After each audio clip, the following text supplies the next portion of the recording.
ቫይራል መሆን በጣም ቀላል ነው፣ ቫሊብል መሆን ነው ከባድ።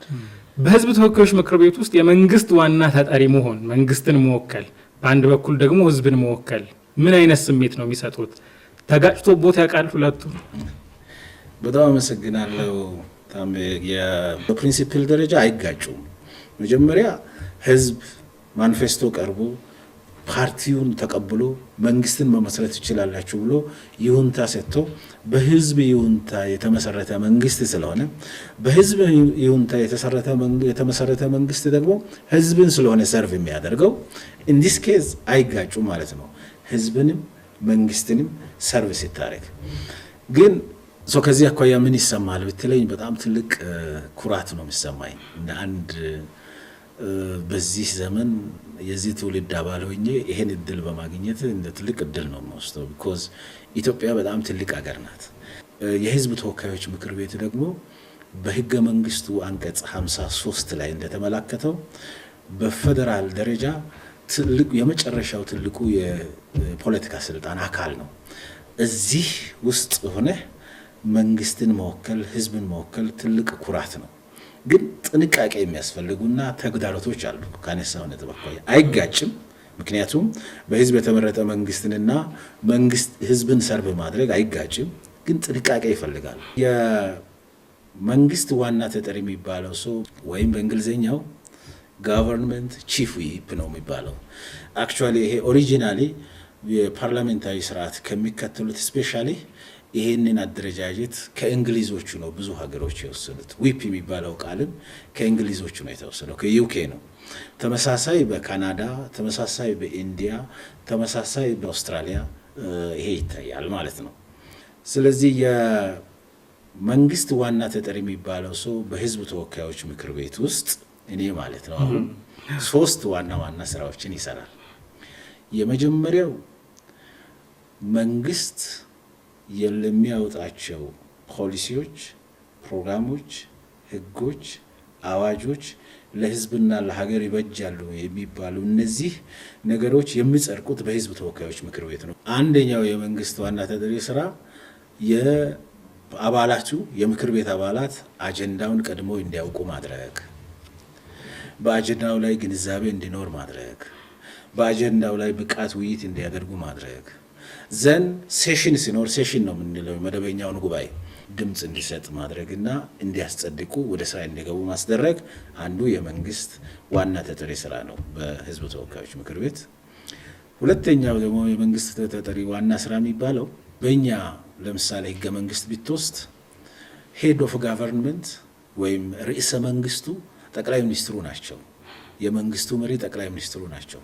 ጠቅላይ ሚኒስትሩ ብዙ ጉዳዮችን በህዝብ ተወካዮች ምክር ቤት እንዲጸድቁ የሚፈልጓቸው ነገሮች አሉ። እሳቸው ዴይሊ ህዝብ ተወካዮች ምክር ቤት መመላለስ የለባቸው። እሳቸው በሚወስዱት አቅጣጫ፣ እሳቸው በሚያስቀምጡት አቅጣጫ የመንግስት ዋና ተጠሪው ደግሞ በጠቅላይ ሚኒስትሩና በመንግስት መሪው የሚቀርቡ ጉዳዮችንም ውሳኔ ሀሳቦችንም በህዝብ ተወካዮች ምክር ቤት አቅርቦ ያስጸድቃል። ለምሳሌ አይተን እንደሆነ የዳኞችን ሹመት፣ የተለያዩ የሹመቶችና ምደባዎችን፣ የተለያዩ የውሳኔ ሀሳቦችን በጠቅላይ ሚኒስትሩ አቅራቢነት የሚባሉትን የሚያቀርበው የመንግስት ዋና ተጠሪ ነው። ኢንዲስ ኬዝ ሶስቱንም የመንግስት አካል ደግሞ ብሪጅ የማድረግ ሮል አለው ማለት ነው። በህዝብ ተወካዮች ምክር ቤት የመንግስት ዋና ተጠሪ የሚሆን ሶስተኛው የመንግስት ዋና ተጠሪ ስራ የሚባለው ህጉ ከመውጣቱ በፊት የሚካሄዱ ውይይቶች አሉ፣ ፍጭቶች አሉ፣ ዲስካሽንስ አሉ። ዝም ብሎ ህግ አይወጣም። የተለያዩ አካላት ይወያያሉ። በዛን ጊዜ የተለያዩ ፊድባኮች ይመጣሉ። ፊድባኮችን መነሻ አድርጎ መንግስትን ማማከር፣ ከሚመለከታቸው አስፈጻሚ አካላት ጋር መነጋገር፣ ከሚኒስትሮች ጋር መነጋገር እና የማማከር እና ኮኔክት የማድረግ ስራም ይሰራል። እነዚህ 3 ዋና ዋና ስራዎችን የመንግስት ዋና ተጠሪ በህዝብ ተወካዮች ምክር ቤት ይሰራል።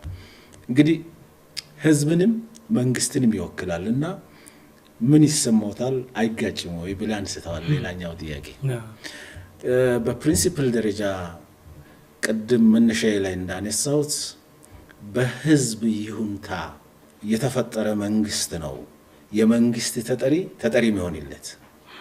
ስለዚህ ህዝብም መንግስትም በጋራ የፈጠሩት መንግስት ነው፣ ህዝባዊ መንግስት ነው ማለት ነው። አንዳንዴ ህዝብ ቅሬታ ይኖረዋል መንግስት በሚወስናቸው ውሳኔዎች። ኤግዛክትሊ እሱ ላነሳ ነው። ለምሳሌ ጥንቃቄ ይፈልጋሉ። ለምሳሌ አሁን ባለንበት ዘመን ብዙ ነገሮችን ሊድ የሚያደርገው ኢሞሽን ነው።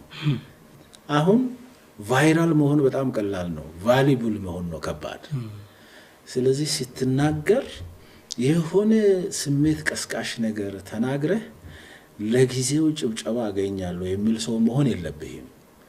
ስትናገር ከዘለቄታው የህዝብ ጥቅም አኳያ፣ ከዘለቄታው የሀገር ጥቅም አኳያ ኢትዮጵያን የተረጋጋ የሀገረ መንግስት ግንባታ ላይ የራሴ አስተዋጽኦ ማበርከት የሚያስችል አይነት ነገር እያሰብክ በከፍተኛ ኃላፊነት እዛ ወንበሩ ላይ ቁጭ ስትል የግል ፍላጎትን የግል ኢጎን ምናምን ትተህ ህዝብን ሀገርን እያሰብክ ነው ማውራት ያለብህ።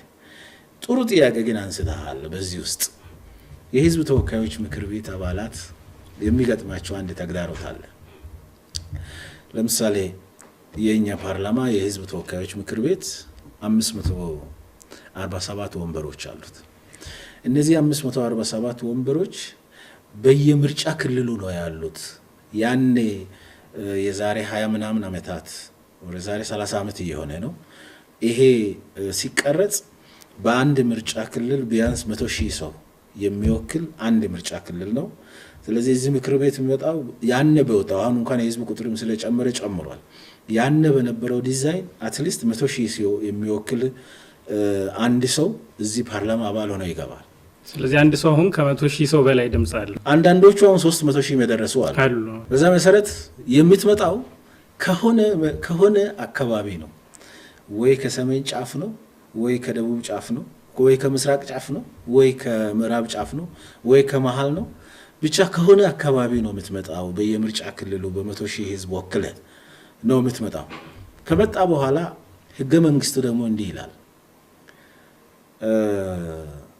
እያንዳንዱ ምክር ቤት አባል ተጠሪነቱ ለህገ መንግስቱ ለህዝቡና ለህሊናው ነው ይላል። አሁን እያንዳንዱ ሰው ደግሞ እዚህ ከመጣ በኋላ የሚወክለው ያችን 100,000 እሱ የተመረጠባትን የምርጫ ክልል ብቻ አይደለም፣ የኢትዮጵያ አመራር ይሆናል። ኢትዮጵያን ይወክላል። 130 ሚሊዮን ህዝብ ድምጽ ይሆናል።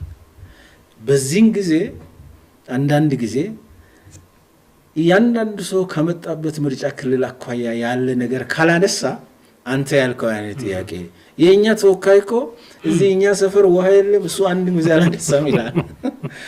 ስለዚህ ምክር ቤቱ አባል ከኋላ ይሄንን ምርጫ ክልል ያለው ሰው እንዲደሰት ደስ እንድለው ተቀባይነትም አገኛለሁ ብሎ አንዳንድ ጊዜ የሀገር ኢትዮጵያን የመሰለ ትልቅ ሀገር እየመራና እየወከለ መኖሩን ጭምር በሚፈታተን መንገድ ወደ ምርጫ ክልሉ የመሄድ ነገር አለው።